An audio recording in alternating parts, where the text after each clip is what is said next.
Assalamualaikum warahmatullahi wabarakatuh. Waalaikumsalam warahmatullahi wabarakatuh. Kami dari kelompok 7 yang mana beranggotakan saya sendiri Salsabila Nida Nur Fauziah NIM 52, kemudian ada rekan saya Widya Ning Putri NIM 73, kemudian ada Lili Aditya NIM 89, dan yang terakhir ada Galuh Ayu Ningtyas NIM 92. Di sini kami akan membahas mengenai populasi dan sampel. Untuk pertamanya kita akan membahas mengenai populasi.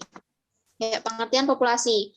Secara umum, populasi itu merupakan seluruh jumlah dari subjek yang akan diteliti oleh seorang peneliti. Sedangkan menurut ahli, yang mana salah satunya adalah Jarwanto, tahun 1994, populasi adalah jumlah total dari satu satuan atau individu-individu yang mau diteliti.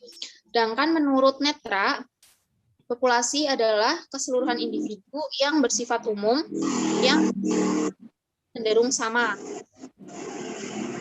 Dan menurut Hadari Nawawi tahun 1983, populasi adalah keseluruhan objek penelitian yang terdiri atas manusia, hewan, benda-benda, tumbuhan, peristiwa, atau gejala, atau nilai tes sebagai sumber data yang mempunyai fungsi tertentu dalam suatu penelitian yang dilakukan.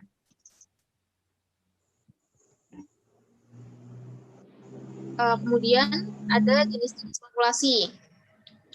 Jadi secara umum, populasi ini dapat diklasifikasikan dalam 3 jenis, yaitu untuk yang pertama berdasarkan jumlah populasinya. Dibagi menjadi 2, yaitu ada populasi terbatas dan populasi tak terbatas.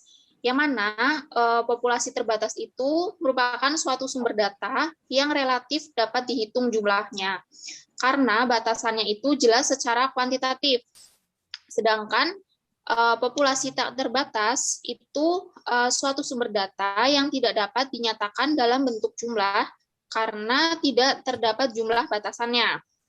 Kemudian jenis yang kedua yaitu berdasarkan sifat populasi, yang kemudian dibagi lagi menjadi 2, yaitu populasi homogen dan populasi heterogen. Populasi homogen itu yaitu suatu populasi di mana unsurnya mempunyai sifat yang sama, sehingga jumlahnya secara kuantitatif tidak perlu dipermasalahkan. Sedangkan populasi heterogen yaitu suatu populasi di mana unsurnya terdapat sifat yang bervariasi, sehingga harus ditetapkan batasan-batasan serta secara kuantitatif dan kualitatif. Untuk jenis yang ketiga yaitu berdasarkan perbedaan lain, yang mana dibagi lagi menjadi 2, yaitu populasi target dan populasi survei. Untuk populasi target itu merupakan suatu jenis populasi yang telah ditentukan sesuai dengan masalah penelitiannya. Sedangkan populasi survei yaitu suatu jenis populasi yang terliput dalam penelitian yang dilaksanakan. Selanjutnya ada pengertian sampel. Yang pertama, secara umum sampel adalah bagian yang tidak terpisahkan dari populasi. Dan sampel dalam hal ini haruslah dapat mewakili karakteristik dari keseluruhan populasi. Dan ada lagi menurut ahli, menurut Ari Kunto 2006, sampel adalah sebagian atau sebagian wakil populasi yang akan diteliti. Jika penelitian yang dilakukan sebagian dari populasi, maka bisa dikatakan bahwa penelitian tersebut adalah penelitian sampel. Menurut Nana Sujana dan Ibrahim, sampel adalah sebagian dari populasi yang dapat dijangkau serta memiliki sifat yang sama dengan populasi yang diambil sampelnya tersebut. Nah, berikut ada alasan mengapa penelitian lebih cenderung menggunakan sampel dibandingkan populasi. Yang pertama, karena ukuran populasi terlalu besar. Yang kedua, efisiensi biaya, lalu waktu yang lebih cepat, terus sumber daya yang lebih efisien, dan penelitian yang tidak mungkin menggunakan populasi. Lalu ada teknik pengambilan sampel. teknik pengambilan sampel ini atau teknik sampling adalah teknik pengambilan sampel dari populasi. Sampel yang merupakan sebagian dari populasi tersebut kemudian diteliti dan hasil penelitian atau kesimpulan itu kemudian dikenakan pada populasi atau generalisasi.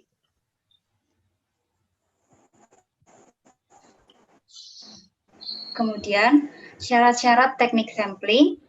Teknik sampling bisa dilakukan bila populasi bersifat homogen atau memiliki karakteristik yang sama atau setidak-tidaknya hampir sama. Dan apabila keadaan populasi bersifat heterogen, maka sampel yang dihasilkan dapat bersifat tidak representatif atau tidak dapat menggambarkan karakteristik populasi. Terus ada manfaat teknik sampling. Yang pertama, menghemat biaya penelitian. Yang kedua, menghemat waktu untuk penelitian. Yang ketiga, dapat menghasilkan data yang lebih akurat. Yang keempat, memperluas ruang lingkup penelitian. Selanjutnya ada langkah-langkah penentuan sampel sampling. Yang pertama, tetapkan luas populasi. Yang kedua, kenali kualitas anggota populasi. Yang ketiga, tetapkan besaran sampel atau sample size. Yang keempat, kesediaan dana, waktu, dan tenaga penelitian. Dan yang terakhir ada langkah menentukan sampel penelitian adalah menentukan teknik pengambilan sampel penelitian. Untuk yang selanjutnya yaitu teknik sampling. Teknik sampling dalam penelitian secara garis besar dibedakan menjadi dua, yaitu teknik dengan probability sampling dan teknik dengan non-probability sampling.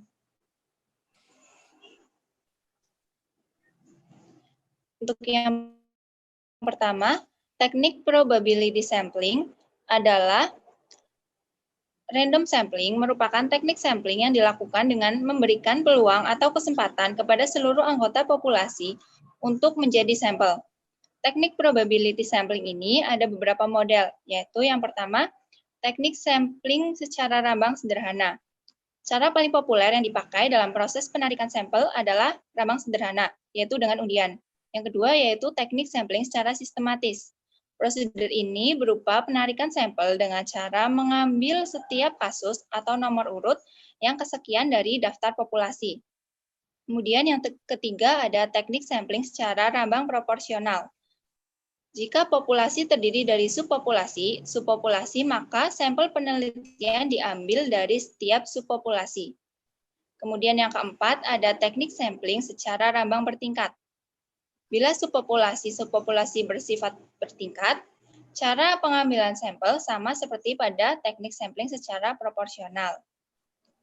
Kemudian yang terakhir ada teknik sampling secara klaster.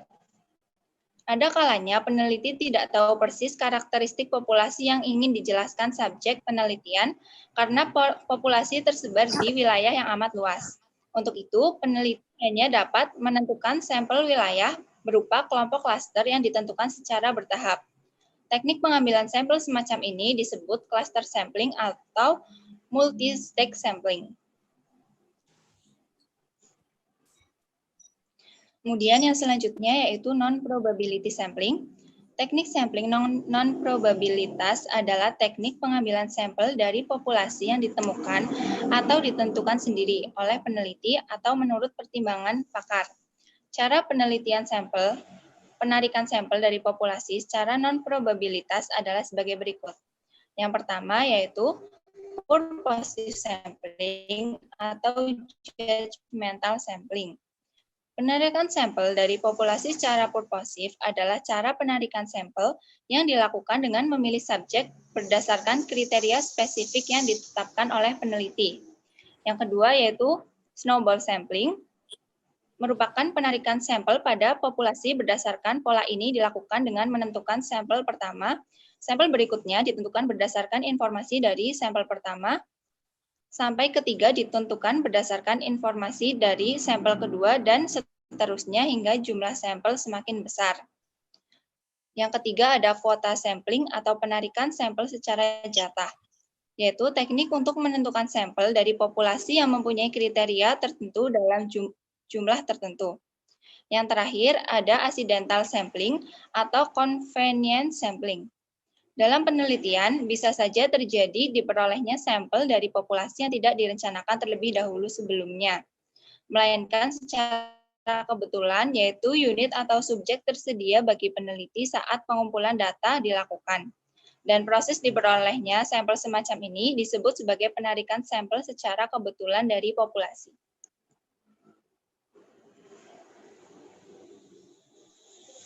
Ya, sekian dari kelompok kami. Bila ada yang ingin ditanyakan, bisa didiskusikan melalui forum on class. Bila ada kesalahan kata, mohon dimaafkan. Sekian, wassalamualaikum warahmatullahi wabarakatuh. Waalaikumsalam warahmatullahi wabarakatuh.